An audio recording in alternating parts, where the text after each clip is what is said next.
watching Fox 35 News Plus, streaming on Fox Local. Well, good morning to you. Welcome into Fox 35 News Plus. I'm Garrett Wymer, and thanks for joining us on this Friday morning live on Fox Local, fox35orlando.com, and also on YouTube. It is Friday. We have just about made it to the weekend. It is going to be a hot weekend, so I hope you have some plans to cool off. Maybe that's hanging out by the pool. Maybe it's hanging out at the beach, whatever it may be. Just make sure you take steps and take precautions because it is going to be hot out there. You're going to want to hydrate and do what you can to stay cool. We will talk later in our show with Fox 35 Storm Team meteorologist Brooks Garner about the weekend forecast. Some of those temperatures are going to be pushing triple digits in some places. We'll have more on that in a little bit. We're also going to hear from IAPA, who held a news conference today about affordable summer adventures, ways to have fun with theme parks and attractions and just a lot of fun things that we have in our area here and some affordable ways, some destinations, some things to do without breaking the bank this summer.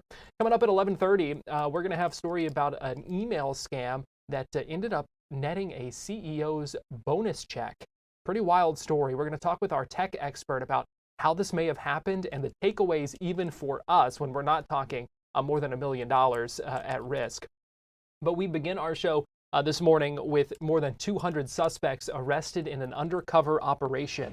We got details of this just a few minutes ago from the Polk County Sheriff, Grady Judd, holding a news conference in Lakeland where he talked about this 9-day multi-agency undercover investigation. It was focused on human trafficking, also child predators, and illegal immigration. And it resulted in the arrests of 255 suspects, including 36 suspects who the sheriff said were in the country illegally. I want to play for you a good chunk of this news conference where we hear from Polk County Sheriff talking about this operation, what they found, the arrests, and now the charges. We're going to roll out in the next little while an unbelievable operation. This operation was only possible because of remarkable work by a lot of professionals. I'm excited today. As you can see, a lot of people fooled around and found out. So the important thing to remember with this operation, there were three components. There was a human trafficking component, a child predator component, and an illegal immigration component. We arrested 255 people in 9 days. 141 Johns, 93 prostitutes, 10 others that drove for proceeds and etc. We had people come from 12 different states to be arrested in Polk County, Florida. Obviously, they must live under a rock, but now they live in the county jail. They also came from Puerto Rico. We arrested a huge number of child predators, 11. What's important about this is arresting child predators is very difficult. It takes a talented group of folks. You're going to hear more about these child predators because they're the most despicable. And I can tell you that if we didn't make any of these arrests and only had one child predator we took out of circulation, all of the resources would have been worth it. Illegal immigration, as you know, is on everyone's mind, and you can watch the evening news depending on what you watch, what you want to hear. But I can tell you that about 15% of all of our arrests in the human trafficking operation and our predator operation, about 15% were here illegally in this country. You'll hear more in a minute. They came from Venezuela, Cuba, Honduras, Mexico, Haiti, Colombia, Guatemala. 22 of these folks were receiving government assistance. That's right. We work, we all work, we pay taxes, and then that tax money was given to these folks to use to come commit crime. I want you to think about that the next time you look at your pay stub and see your money going out to the federal government.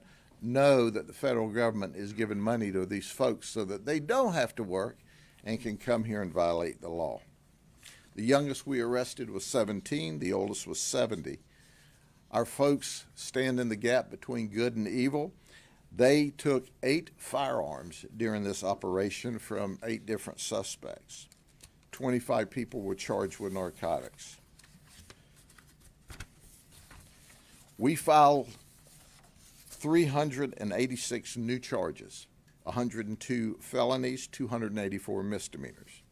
Now, there's always some that say, oh, it's low level, you know, it's consenting partners and yaddy. And once you get over that, understand these folks had as many as 919 previous criminal charges. One guy, we'll discuss, had 2 murder charges.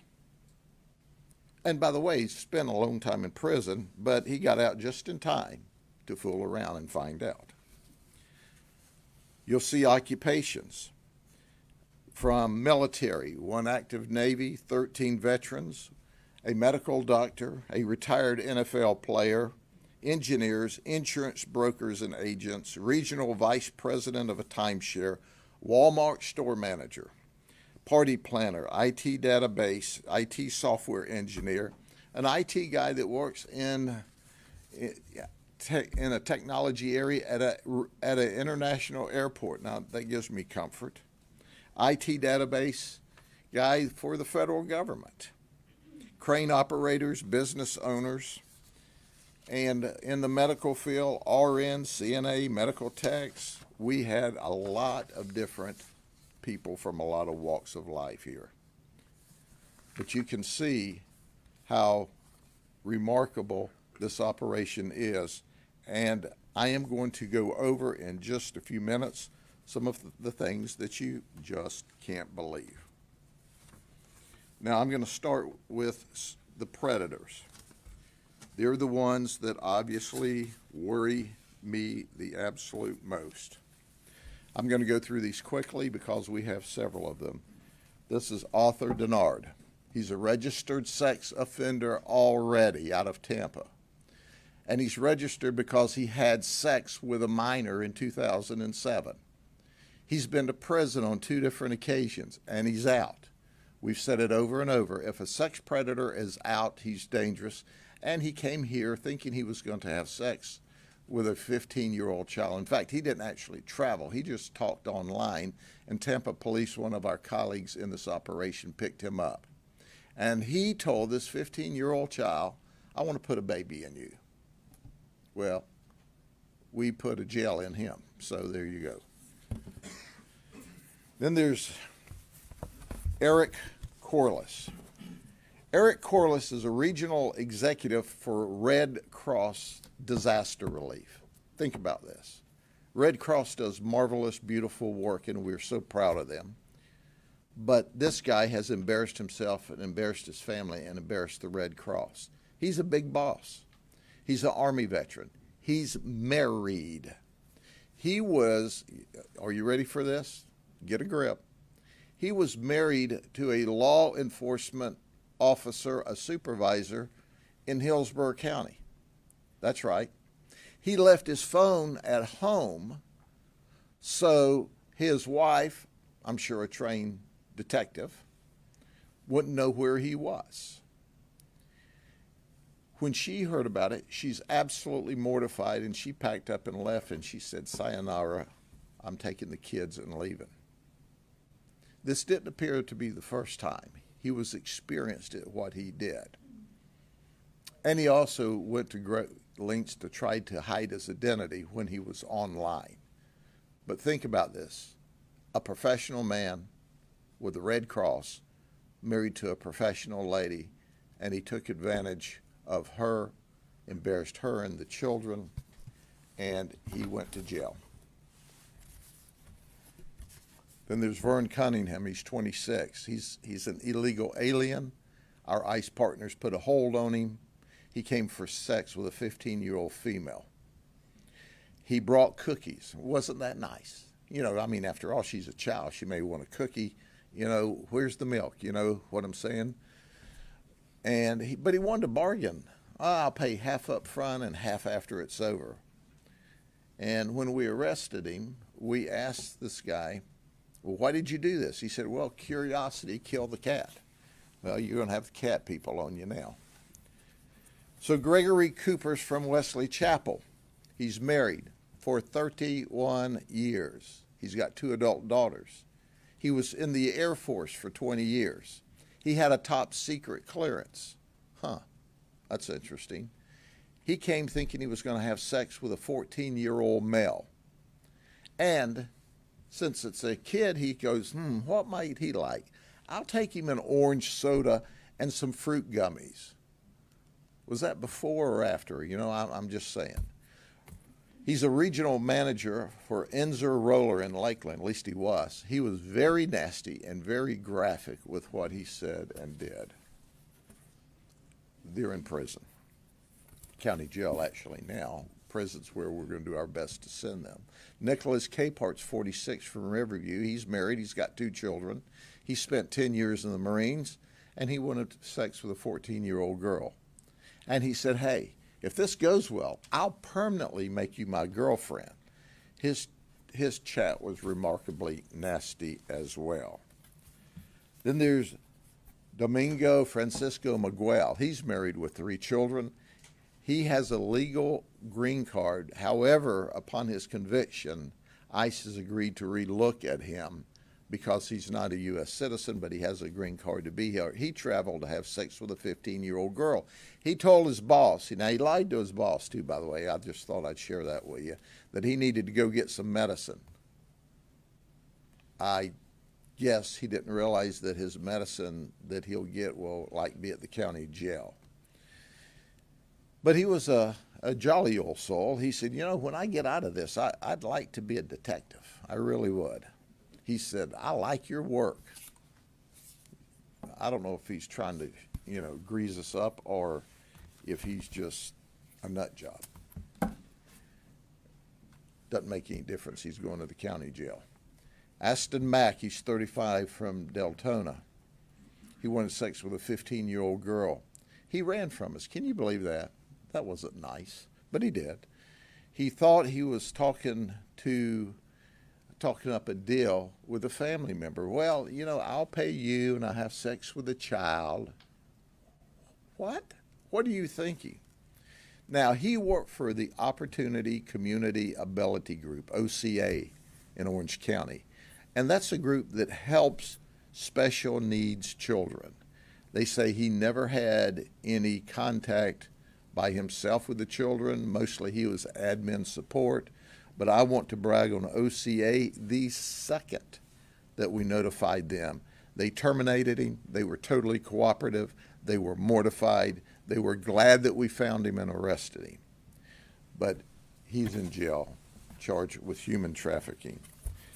Matthew Klein is 48. He's a receptionist at Guard Law Legal Group in Lakeland. He shouldn't have to go far to find an attorney to represent him. He wanted to have sex with a 14-year-old male. He thought the child was home alone. He admitted that he had had sex before with children. That's still under investigation. He was also looking for children on 2 different apps. We found him really working hard to find children. He traveled and he, by the way, neglected to tell us in our undercover capacity that, oh, by the way, when I have sex with you, I'm HIV positive, which that is a criminal violation of law in the state of Florida, not to notify your partner that you are HIV positive. But there are several things before I go on to the others that I think you should know, because these people are unbelievable. I picked out a few of their quotes I thought I'd share with you. Y'all get a 10-star rating for customer service. This is really awesome. Not for me, but for y'all. Oh, by the way, can I do my volunteer time with you guys? No. This guy said I had the option of going to church or coming here. I picked here. So, wrong choice. He had a chance to be in church, talking with Jesus, worshiping, doing what's right. Instead, he wanted to be on his knees in a brothel. I don't understand it. Just thinking out loud. altar brothel, altar brothel. This guy was a realist. Well, this is God's sign not to do this. He thought that was a bad idea. And just thinking, you know, God spoke directly to him. It's amazing how God comes in clear focus when you're under arrest. I used to always say, you know, Jesus lives in the county jail because everybody I took there found him. So this guy says, oh, we're in Polk County? You know, my friend was just arrested here last night. You got to be kidding me. Now, I'm going to start to introduce you to some of these morons. But here's the one that I think is just super cool. This is like mother, like daughter. So we're talking to a mom. She's 48, Sherry Pena. She's on public assistance. She's living at a DV shelter in Central Florida. She drove her daughter, Haley Pena, 23, to have sex. When we ask her, you're a mother to this young lady? What are you thinking? She said, oh, whoa, wait a minute. I just thought I was taking her to buy drugs. Oh, that's better. You know, you're taking her to her drug dealer, right? So anyway, the mother and daughter were also arrested in 2024 for battery over a 65 years of age person. She's arrested. Did I tell you she's on felony probation already? Yep, that's right. She's on felony probation. So that's just a little color there, but let's get to the stack and go through real quickly, and then we'll turn it over to our colleagues here of some other things. Let me get this out of the way.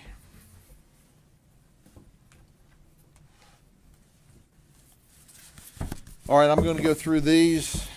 How about Jason Bathis from 43 from Davenport? This is our human trafficking and prostitution folks. He's charged with offering to commit. This Jason Bathis, okay? When he walks in, you think, well, I have set up a deal with an ugly woman. And I think you would all agree that this guy's an ugly woman, right? This is what you really get when the makeup comes off. This is Jason Bathis. Now I want you to think about this a minute, okay? You decide that you're going to hook up with a woman. She comes in and she's already uglier than a mud fence, right? And then as you start to engage, you find out, hey, this dudette is a dude, and look what he really looks like. Yeah, he looks like he should have been in a Scarface movie someplace. I don't know. This is what's happening. People think they're getting this, and many times they're getting a really bad guy.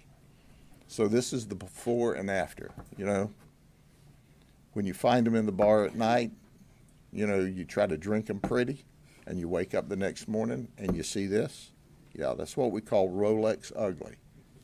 Rolex ugly is you wake up the next morning and they're laying on your arm and your Rolex is there and you just chew your arm off and leave the Rolex. You just got to get out of there. Polk County Sheriff Grady Judd talking through this Operation Fool Around and Find Out. 255 suspects arrested in that operation that took 9 days. A number of agencies involved in that undercover operation investigation that was focused on human trafficking and child predators, as well as illegal immigration. We're going to take a break here on Fox 35 News Plus, but we'll be right back after this.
Fox 35 Storm Team meteorologist Brooks Garner joins me now. And Brooks, it is Friday, and we are getting ready for one hot weekend. We are indeed, Garrett. And the beach is going to be a popular destination this weekend because there may be a little bit of a sea breeze there to take the edge off the heat. You can see here on the map for today's forecast highs this Friday.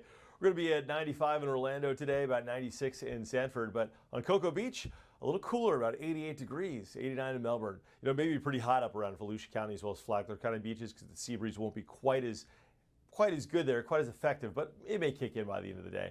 Listen, bottom line, the heat is here to stay for the better part of the next week. What you see is not only what you get, what you see is just the beginning as this heat continues to build, and it will build as we get into early next week toward 100 degrees in places like Polk County. Once you get away from the Atlantic coast and enough east of the Gulf Coast where you don't have that sea breeze influence. It's going to feel like 102 today in Winter Haven and 99 degrees in Sanford. So this is it. Once we get into, say, Monday when the actual high is 98 degrees, that feels like temperature could approach 105. I wouldn't be surprised if we had heat advisories issued. Tonight will cool down to about 71 in Orlando, so somewhat pleasant. 70 at the beaches, but overall, our temperature outlook features above normal readings. So this outlook where you see like 3 in Atlanta and 4 in Orlando, those are the amount of degrees above normal. So you have to look at it like this. Our typical high is 88 degrees. So if our temperatures will be 5 to 8 degrees above normal, that would translate to between 95 and 100 degrees for high temperatures through early next week. So it may not look dramatic on the map where it's not, bright red, but we're already in that zone of heat. So yes, on Tuesday, May 20th, with a temperature of 8 degrees above normal, that's like 96, 97 degrees easily, maybe even up to 100 in spots. Our next chance of rain holds off until the end of next week, and in doing so, we're going to have this front come in. Probably gets here on Thursday, and it should basically stall across the region, acting as a focal point for future showers and storms. That's about 7-8 days from now.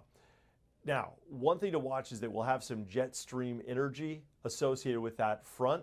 So while we're going to have our run-of-the-mill scattered storms making a return for the end of next month, there's going to be a lot of upper-level energy to potentially organize those storms into hail makers or even a potential for a couple of tornadoes. So we'll have to watch out for severe storms on Thursday and Friday. Otherwise, any rain that we get, it's not going to be anything like the rain we had last week where we get a deluge region-wide. We had like 9 inches of rain in spots. In this case, we've got below normal chances for what would be considered normal rains through the end of May.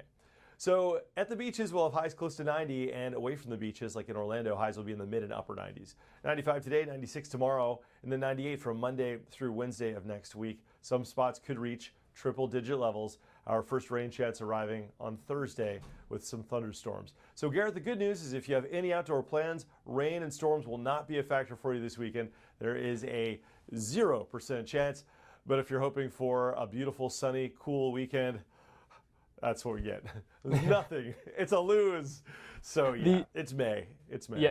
The only moisture we're going to be seeing is the sweat dripping off of us. Yeah, exactly. And that'll only add to the humidity. Yeah, I tell people that this is classic May weather, but the only kind of May weather that we're going to experience is a sock to the jaw like the boxer.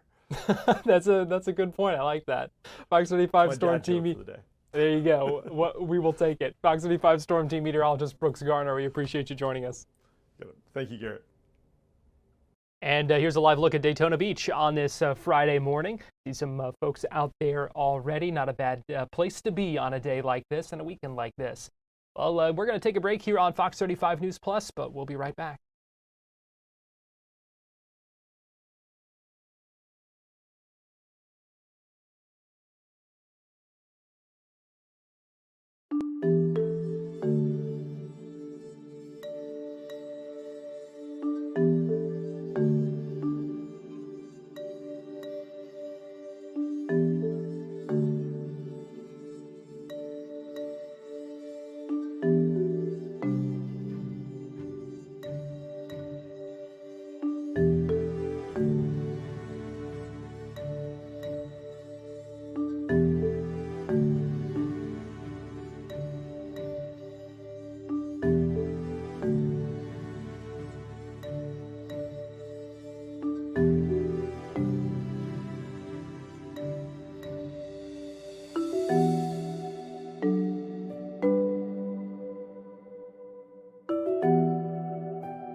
watching Fox 35 News Plus, streaming on Fox Local. Welcome back into Fox 35 News Plus. I'm Garrett Wymer, and thanks for joining us on this Friday morning, live on Fox Local and on YouTube. An Orlando-based hospitality company says it paid out a $1 million bonus to scammers instead of the CEO. That's according to some federal court filings, first reported by FloridaPolitics.com. Now, this company, according to those court filings, says they were the victim of a business email compromise, that a scammer had hacked into the email of the CEO, sent an email that appeared to be the CEO asking for the bonus to be wired into a new and different bank account. And it was only after a second email asking for more money that the company realized what had happened. So how does something like this happen? What are the takeaways for us, even if we're not a CEO expecting a $1 million bonus check? Joining us live now via Zoom to talk about this is Matt Rose, the CXO of Tech Rage IT. And Matt, I know you said this is the way this whole thing went down is pretty common. Yeah, it really is. And thanks for having me. Unfortunately, these are all too common. The attempts are made all day long, and everybody should expect that they've happened to them or will keep happening to them, no matter, like you said, whether you're a CEO with $1 million bonus or just a regular Joe. One of the things that stuck out to me from the court documents is that it says the company's IT had blocked several attempts before of someone trying to get into the CEO's email account. But it only took one. One attempt was successful, and then they got in and were able to get this $1 million. Yeah, there's kind of a common saying in the security world that, the attackers only have to be right once. We have to be right every time. And so it only does take that one time. I mean, if you would look at logs for CEOs of any level company, let alone, the company of this size, you're going to find that they're attacked all day long, constantly. And so it can be a lot of fatigue if you're looking through logs and whatnot. And it does just take that one, which can happen via various methods, unfortunately.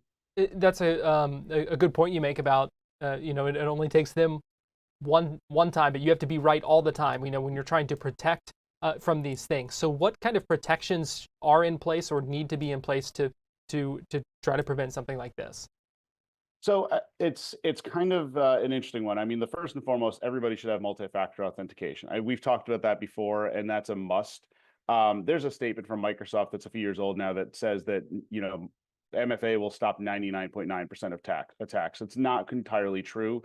That they're talking about what's called a brute force attack, or something where someone's just guessing your password. And in that case, it's true. MFA will stop virtually all of them. This is not what happens with these kind of attacks. So MFA is the first and foremost.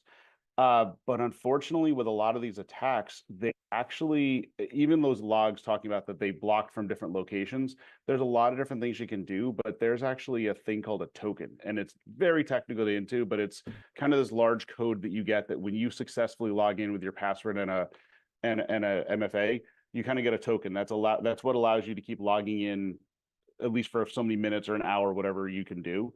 And they steal that. And you don't realize it's even happening half the time. It's, this fake DocuSign or a fake thing that signed you in.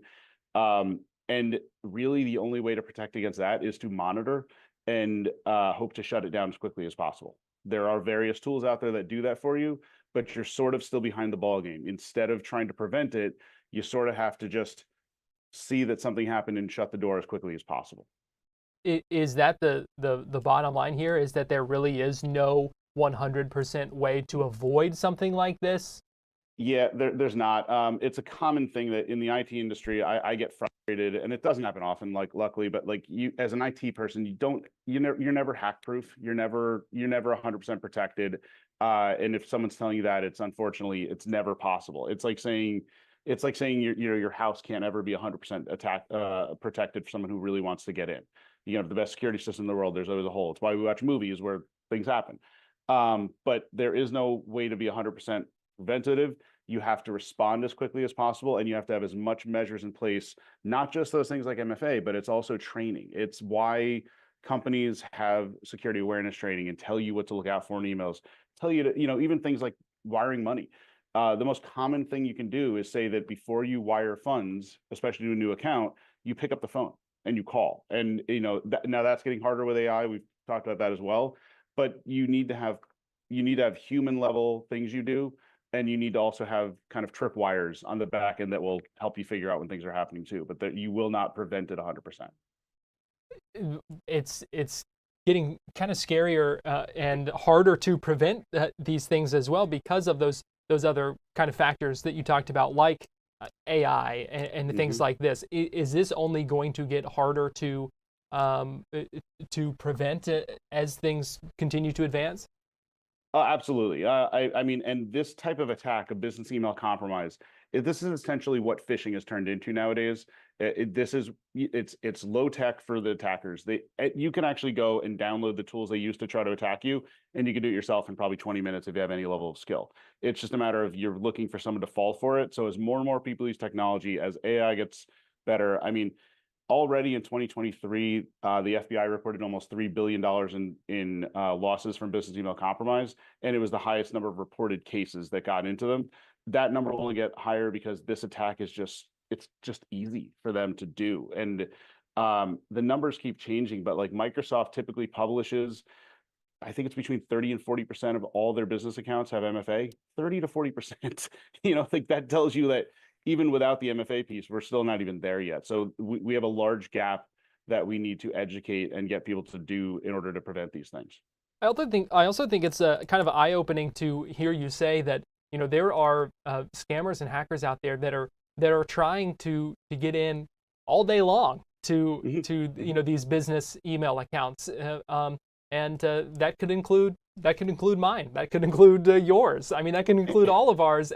And the steps that we take as employees, and we need to watch out for red flags and things like that as well.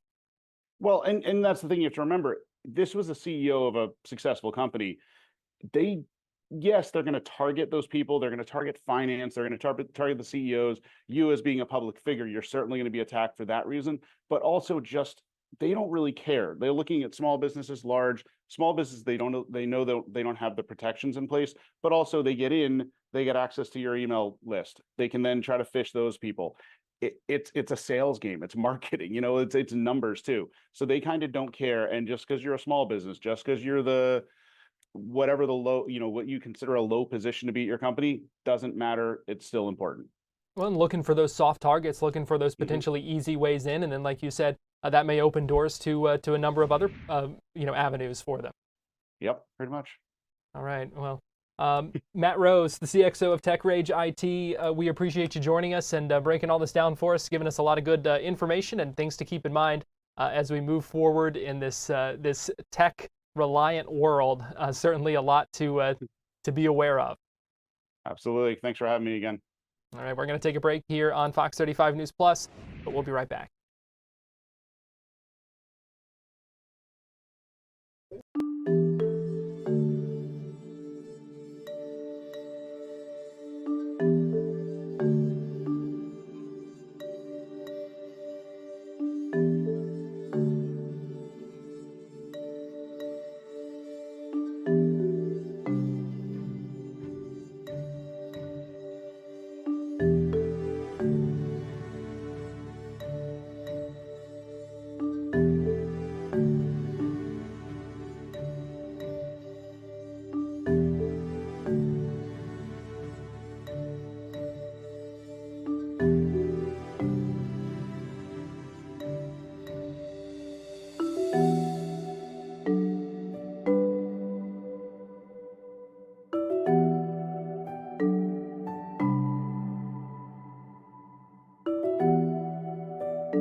watching Fox 35 News Plus, streaming on Fox Local.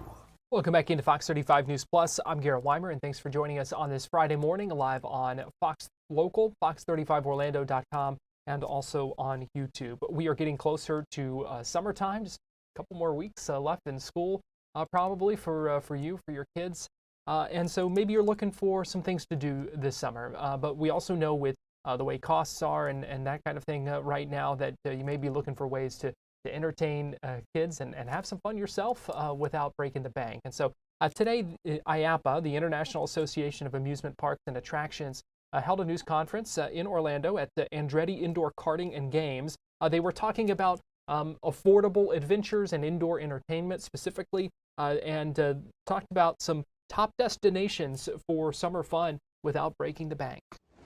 As we head into another exciting summer season, we're here to talk about one question which is on top for many families this summer, and that is, how can we enjoy meaningful experiences which deliver fun without breaking the bank?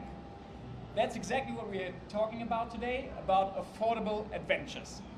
At IAAPA, we believe, actually, and our members do, that fun should be delivered to everybody, that it should never be out of reach for anyone, and that it should be inclusive. Whether it's exploring a museum, racing the electric karts here in the back, visiting an aquarium, we should do something which is fitting the budget and the expectations of all our guests. We are understanding that in times as today, where we have uncertainty about economic situations, that people want to face maybe tighter budgets this summer. And maybe instead of going for longer holidays abroad, internationally, they want to stay local. But that doesn't mean the fun has to stop. In fact, there are countless ways to enjoy memories over the summer and make memories which are closer to home. So today's families are looking for more than for entertainment. They're looking for fun between generations, between children, parents, and grandparents, and they want to have experience which foster learning, which spark interest, spark connection, and offer flexibility for everyone. That's where attractions like science centers, museums, family entertainment centers, and aquariums come into play. Funny enough, actually more than half of our members in North America are attractions in this category, because they combine affordability, accessibility, and enrichment, making them a perfect fit for families of all ages and all backgrounds. And it's not just about passing time. It's about creating sharing moments, encouraging curiosity, and spending quality time with each other. And often that can happen without booking a flight, without expensive travel, without going abroad for a long time. And I would like to quote some few examples of how IAAPA members actually going into the summer season by providing new experiences and really rising to the moment this summer. We're here at Andretti Indoor Karting Games in Orlando, and they are seeing usually in summertime a 35% surge in attendance. And they are racing with electric karts, they are playing the games, laser battle, all of that. And this summer they're bringing in new budget-friendly packages and offering family fun in a cool environment. We all know this weekend will be hot, and that is where it's a great alternative. Andretti actually is working on 2 new locations this summer in Kansas City and in Oklahoma, and that speaks for the high demand in this business. Just a few miles away, Dieselland, you might know it, they attract actually 300,000 more guests in summertime than in other periods. And with special pricing and discounts, they also have something in store for this summer season to have, arcades, mini golf, interactive games. And if you have not been there, they have a fantastic car collection. So really a mix of experiences which you can see, which you can explore, and at the same time be interactive without overspending. Then there's the Franklin Institute in Philadelphia, another one of our members, which has an attendance increase this summer by 20%. Every year they see in summertime more and more people are coming. One of their highlights is their Body Worlds exhibit, where science is combined with storytelling. If you've seen it, it's very, very impressive. And they, in addition, have evening discounts and member perks for those people to keep it affordable throughout the summer season. And they are working on a new eco exhibit, which is talking about the Earth systems, and that will open in 2026. A little bit further east, there's the Florida Aquarium in Tampa. They are expecting nearly 500,000, 450,000 guests this summer. And the ticket prices are just at $30. Once again, it shows that there are attractions for every budget, And they have a brand new exhibit with sea lions, puffins, and penguins. So there's really something to see this summer and having a big splash over there in Tampa. But those are just very few examples of our members delivering high quality fun this summer. Again, those things which make a summer experience unforgettable for families. But we are also seeing, and that is something very important, those being smart solutions to beat the heat. I just talked about it. This summer, this weekend will be a record-breaking heat. And this is where indoor attractions have become a popular alternative for all those experiences to really provide family fun in a climate-controlled environment. There are, for example, children's museums like Laser Children's Museum in Tampa, immersive aquariums, themed indoor entertainment spaces, attractions like Ripley's, believe it or not, aquariums, something which is really for every taste without the high ticket prices which we sometimes see. Even more exciting is actually the innovation happening in the industry. We see more and more digital environments, we see virtual reality, we see augmented reality. They are happening right now, and that is something which keeps those exhibits, those experiences more interactive and really having fun for everybody. Something which is also very important is that they become more dynamic, so more personalized, and you see that as many attractions where you really can personalize your experience, where you see, where you can compare to other guests what you're doing everywhere. And the most important, once again, is our members are committed to keep the costs down, that it's affordable for everyone in those times where, you know, there is some economic uncertainty happening about where we're heading. While these venues are actually mostly great for kids, they're also very important in one more aspect, and it is about bringing people together. When you walk here through Dieselland, when you walk through Andretti's, when you see those attractions, it's about multi-generational fun. It's kids with their parents, with their grandparents, all doing experiences together, discovering new worlds and really having fun with each other. And that is something which is more rare today in such a fast-paced environment as we live in. Because people actually in this time, and I mentioned that, they're looking for more local getaways instead of maybe traveling somewhere else. They want destinations that offer comfort, connection, and cost saving. This is why local attractions like family entertainment centers, like aquariums, like mini golfs, like science centers are actually thriving so much. To sum it up, attractions are more affordable than ever, they're more accessible, they're more innovative, and there's something for everyone. If you're visiting a museum after work, if you go and play mini golf in the evening, if you go race electric cars through Andretti's, there's something for everybody, and it proves that big fun doesn't always have a big price tag. Thank you for being here today. Thank you for spreading the word about all what we do. Thank you for all those great attractions, and we wish everybody a wonderful summer fun in really getting out and enjoying the great experiences. May they be big, or may they local and affordable. Thank you very much for being here today. Do you guys have any questions for Jakob? Yeah, I've got a couple. Yes. Tell me about some of the background when it comes to families and the pressures they're facing economically. Is there research that on the website or the studies and data you're looking at that shows that people are spending less on the big ticket theme park stuff? What we have seen in previous economic crises, when you look back, for example, like 2008 or 2009, people maybe didn't want to spend less, but they went to regional attractions because they still wanted to have fun. You know, they kept sometimes their bucks together in really trying to say, well, I want to see how that plays out, but they still want to have those fun experiences. And then they see those local attractions with the offers and experiences they can deliver. So that is something which we have seen in the past. I wouldn't say that we're in an economic crisis right now, but I think there is some uncertainty, and that is something which is likely to happen again this year. Another question I have is from the perspective of these smaller indoor places, are they also starting to see any kind of change in the people coming there? More people coming, less people coming? Are they feeling some economic pressure too? From all what we know, it is not that they feel that right now. You know, we have seen actually a very good business in the first quarter in those attractions, because once again, you know, you want to get out, and that is something which we have seen over the past, that those attractions deliver fun experience which you can't have at home, and people still enjoy, you know, being out with friends, being out with colleagues, being out with kids and families to really have a great experience together. And just, when we are here at Grady, the news that they are opening 2 new attractions this summer speaks for the increased interest in those kind of attractions from our guests.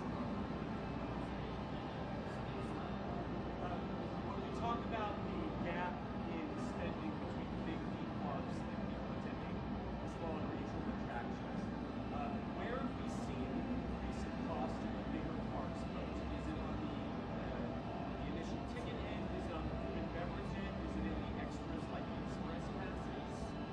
Where is it that the smaller attractions are not increasing the prices like the big parks? Well, we also see obviously a different spending time. You go to such an attraction here, maybe shorter than for a full theme park, and that is where there's also obviously a change in ticket prices.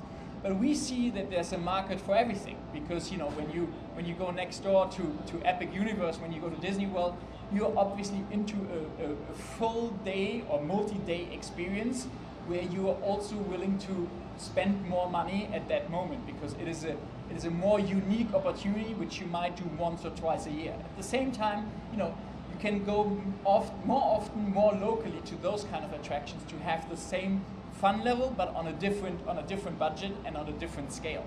So when you spend a full day, that obviously also brings in more expenses at that moment, because you want to eat more, you want to play more games, and that is where sometimes there's a gap.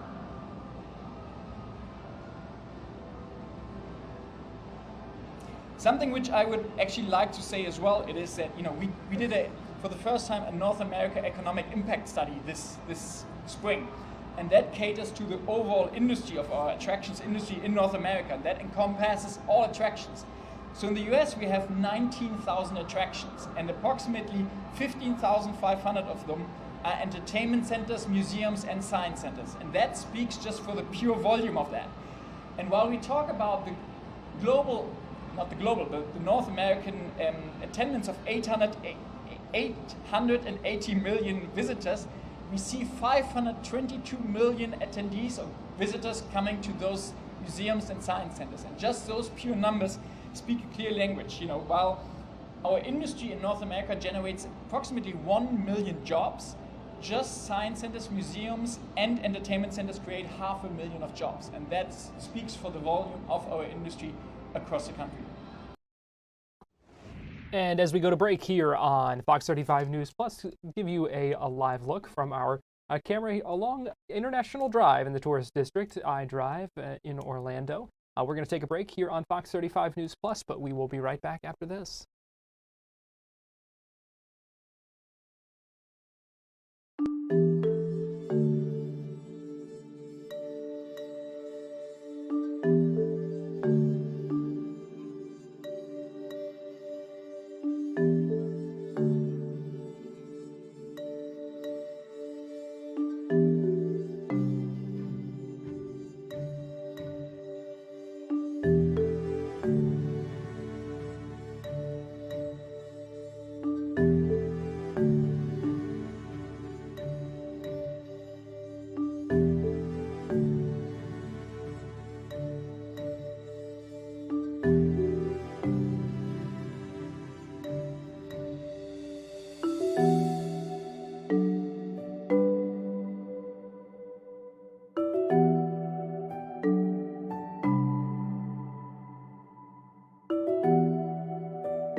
You're watching Fox 35 News Plus, streaming on Fox Local. Welcome back into Fox 35 News Plus. I'm Garrett Wymer, and thanks for joining us on this Friday morning live on Fox Local and on YouTube. This morning, Congressman Randy Fine, a Republican from Florida's 6th District, was on Fox Business this morning, speaking with, he was on Varney and Company on Fox Business to talk about the fight over the federal budget. Also talked about the new plane controversy, the gift from Qatar to President Trump, and Trump's Middle Eastern trip.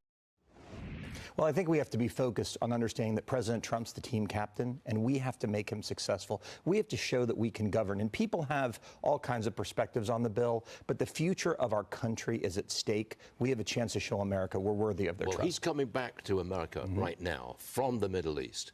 I'm sure he's going to get stuck into Congress and lay the law down. You got to do this. Do you think he can bring the holdouts to heel? I do, and I have great confidence in my leadership as well, Speaker Johnson as well, to get people in line. Look, there's frustration because our country is on a path to collapse over the next few decades if we don't deal with this debt problem. The concerns that people have are legitimate. I have them. I'm not willing to see this country collapse on my watch. And so I think we have to take these concerns into account, but we have to make sure President Trump gets his job done. Do you want more spending cuts written into this? Well, even at this late stage? Well, I look at it this way. A half a loaf is better than no loaf. This is the first bill. It's going to be a big, beautiful bill. But I presume after we pass it, we're going to keep working on things. So this can't be the only thing we do to cut spending. But over time, over the next 2 years, we have to cut it a lot. We can't spend as a country more money than we bring in forever. You have all these businesses you talk about on here. What if they did what we did? They'd go away, and we will too if we don't make changes.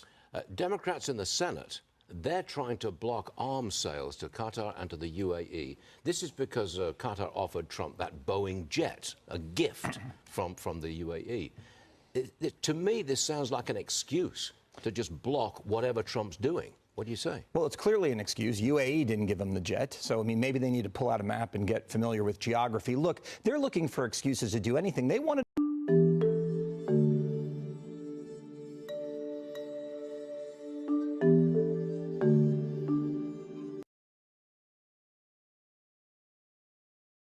I think they're behind a lot of the Muslim terror we see around the world. And I think we need to be very cautious about how we deal with them. But will you bite the bullet and take the jet and do the deal with them? I'm willing to have them look at the jet. And I mean, look, if they're willing to give it and they can make it safe. But I think the bigger issue is I believe 58 people are being held hostage in Gaza, in large part because of Qatar, and we can't forget that. It was overall a major league success for the president. Huge trip. Massive trip, not just for the Middle East, but it showed America is back, that the world respects President Trump.